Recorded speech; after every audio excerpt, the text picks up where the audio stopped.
Good evening. If you raise your right hand, do you swear or affirm the testimony you're about to give would be the truth? I do. So sworn or affirm, please state your full name and spell your last name. It's Catherine Da Costa.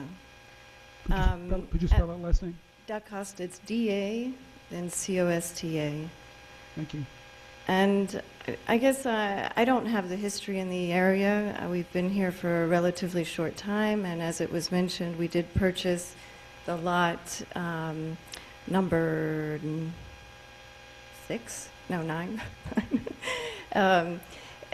We knew very well that we were not purchasing the lot behind it. There is a fence, and so it was very clear that we would not have access to that property.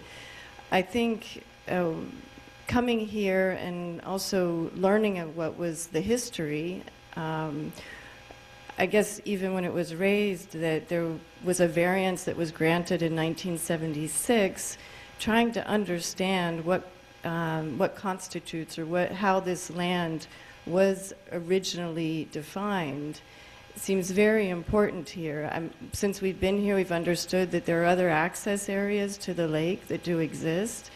I'm not standing here saying I want to have access to or advocate that, because as I said, we bought a property with a fence there.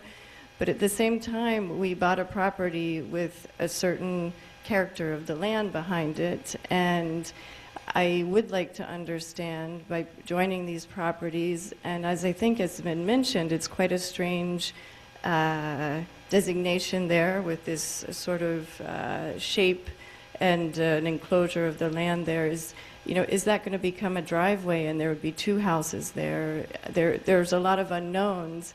And I do think, just like the other case that was discussed, well, that was, I think, a different situation, but the character of the area and how that presents is very important, and of course important to us when we made the decision to purchase there. So it is really to understand, and from my standpoint, to understand what does this variant, or what, putting this together, what does that mean? What can be done on that land that cannot be done today? And in addition, how was that initial strip defined?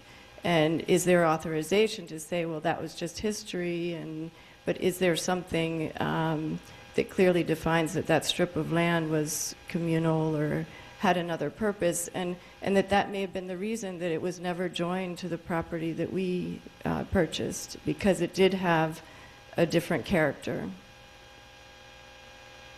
So I think it just sounds like there's sufficient doubt to substantiate that this should not be joined just like that. I guess in the letter it said it was a very simple process, but I think what we're hearing here is that it doesn't sound as simple as that. Thank you. Anyone else? No?